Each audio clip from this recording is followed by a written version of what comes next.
Hello नमस्कार. आजच्या व्हिडिओमध्ये आपण म्युच्युअल फंड्समध्ये कसं इन्व्हेस्ट करायचं आणि आपल्याला म्युच्युअल फंड कसा निवडायचा तेही अगदी कमी वेळेमध्ये ते बघणार आहोत. त्यामुळे व्हिडिओ शेवटपर्यंत बघा आणि व्हिडिओला लाईक करा. त्यामुळे लाईक केल्याने दुसरं काही होत नाही, फक्त यूट्यूबच्या अल्गोरिदमला हा व्हिडिओ जास्तीत जास्त ऑडियन्सपर्यंत नेण्यासाठी सूचना जातात. तर एखाद्याला इक्विटी म्युच्युअल फंड्समध्ये जर इन्व्हेस्ट करायचं असेल, तसं जर पाहिलं तर म्युच्युअल फंड्सच्या अनेक कॅटेगरी आहेत, पण त्यातल्या त्यात जर आपल्याला इक्विटी म्युच्युअल फंड्समध्ये इन्व्हेस्ट करायचं असेल तर त्यामध्ये आपण कसं इन्व्हेस्ट करायचं आणि कशा पद्धतीने आपण आपल्या रिस्कनुसार म्युच्युअल फंड म्हणजे घ्यायचा किंवा डिसाईड करायचं की नाही आता हाच म्युच्युअल फंड मला घ्यायचा आहे, ते या व्हिडिओमध्ये बघूयात. तर नमस्कार, मी प्रियांका आपल्या यूट्यूब चॅनलवर तुमचं खूप स्वागत करते. तर इक्विटी म्युच्युअल फंडचे बेसिकली 3 टाईप आहेत. कोणते टाईप आहेत तर large cap mutual fund, mid cap mutual fund आणि स्मॉल कॅप म्युच्युअल फंड.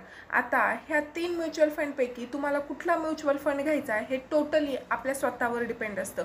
म्हणजे आपली रिस्क घेण्याची कॅपॅसिटी कशी आहे त्यानुसार आपल्याला म्युच्युअल फंड निवडायचा असतो. तर तुमची रिस्क टेकिंग कॅपॅसिटी जर कमी असेल आणि तुम्हाला सेफमध्ये जर एखादा म्युच्युअल फंड खरेदी करायचा असेल तर तुम्ही निश्चितच लार्ज कॅप म्युच्युअल फंड निवडला पाहिजे.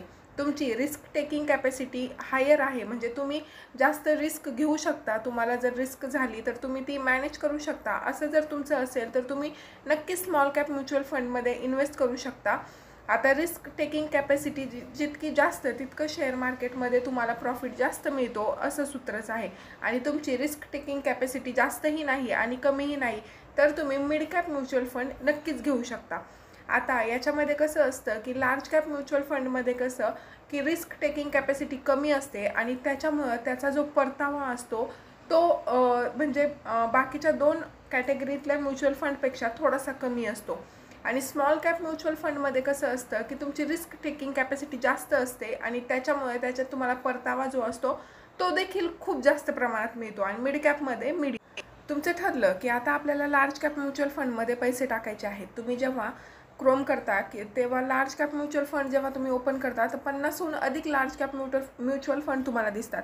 मग याच्यातील आपल्याला पाहिजे तसा चांगला रिटर्न देणारा म्युच्युअल फंड तर शोधायला हवा ना. तर यासाठी काय करायचं तर यासाठी एक ॲप्लिकेशन आहे, ते म्हणजे टिकरटेप.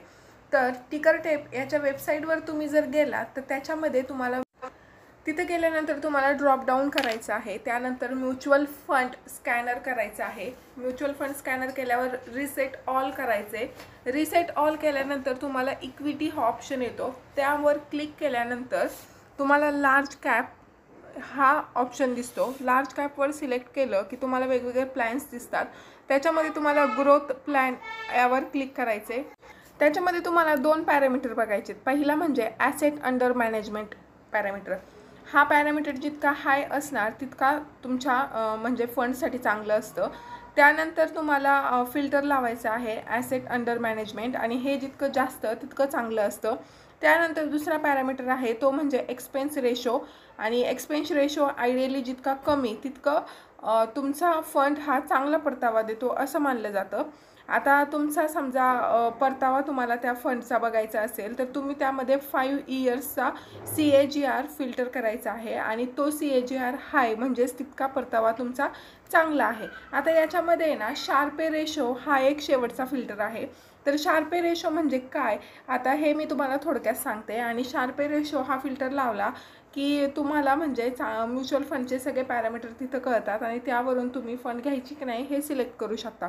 आता याच्यामध्ये कसं असतं की रिस्क फ्री तुम्हाला म्हणजे कुठल्याही म्युच्युअल फंडमध्ये समजा एखादा म्युच्युअल फंड 15% किंवा दुसरा म्युच्युअल फंड 16% इतका परतावा देत असेल तर त्याच्यामधला 7% हा रिस्क फ्री परतावा असतो, तो म्हणजे जोखीम न घेता मिळवलेला परतावा.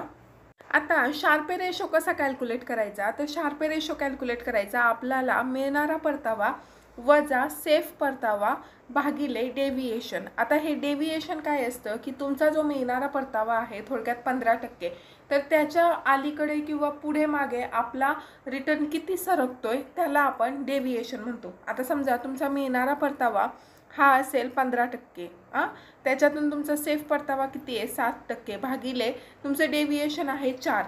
तर असं करून तुम्हाला किती म्हणजे किती तुमचं कॅल्क्युलेशन निघतंय. आता तुम्हाला मिळणारा परतावा 16 वजा 7/4 असं केलं तर तुमचं 2.25 इतकं शार्पे रेशो मिळतो. म्हणजे शार्पे रेशो जितका तुमचा जास्त तितका तुमचा परतावा जास्त असं आहे. शार्पे रेशो म्हणजे थोडक्यात काय की रिस्क टेकिंग कॅपॅसिटी, याला आपण शार्पे रेशो असं म्हणतो.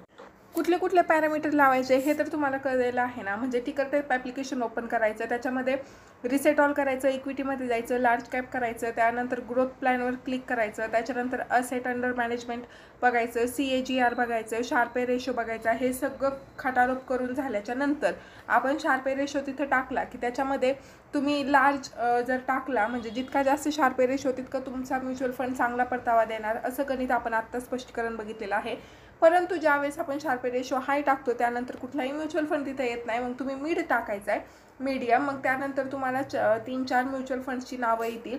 तर तुम्ही जर आता तसं करून बघितलं तर त्याच्यामध्ये सगळ्यात पहिला कॅनरा रोबॅको म्युच्युअल फंड येतो, कोटक येतो, ICICI येतो, निपॉन येतो, ॲक्सिस येतो. हे 4-5 नावं येतात. त्याच्यानंतर आता तुम्ही काय करायचं आहे की शार्पे रेशो टाकून बघायचं आहे. शार्पे रेशो टाकून बघितलं तर त्याच्यामध्ये पुन्हा ICICI आणि ॲक्सिस हे 2 म्युच्युअल फंड कॉमन येतात. मग आता तुम्हाला काय करायचं आहे तर तुम्हाला आता 5% हायली CAGR म्हणजे कुणी जास्त रिटर्न दिला आहे ते 5 म्युच्युअल फंड एकाखाली एक लिहून टाकायचे आहेत. त्यानंतर 3 वर्षामध्ये कोणी जास्त रिटर्न दिला आहे ते म्युच्युअल फंड त्याच्या शेजारी किंवा त्याच्या खाली लिहायचे आहेत. त्यानंतर शार्पे रेशोमध्ये तुम्ही टाकल्यानंतर कुठले 5 म्युच्युअल फंड पहिले हायलाईट होत आहेत ते तुम्ही लिहायचे आहे आणि त्याच्यामध्ये कुठला कॉमन म्युच्युअल फंड येत आहे. आता तुम्ही जर म्हणजे याच्यामध्ये कॉमन म्युच्युअल फंड आता मी मगाशी सांगितल्याप्रमाणे ICICI आणि ॲक्सिस हा येत आहे. तर हे 2 म्युच्युअल फंड याच्यामध्ये तुम्ही मग तुम्हाला कुठला पाहिजे आहे हे पाहून तुम्ही तो म्युच्युअल फंड घेऊ शकता. आय होप तुम्हाला आजचा व्हिडिओ समजला असेल आणि म्युच्युअल फंड घेताना कुठल्या कुठल्या गोष्टी आपण कन्सिडर केल्या पाहिजे, कुठले कुठले पॅरामीटर आपण लक्षात ठेवून म्युच्युअल फंड घेण्याचं प्लॅनिंग केलं पाहिजे हे तर आजच्या व्हिडिओमध्ये तुम्हाला नक्कीच समजलं असेल.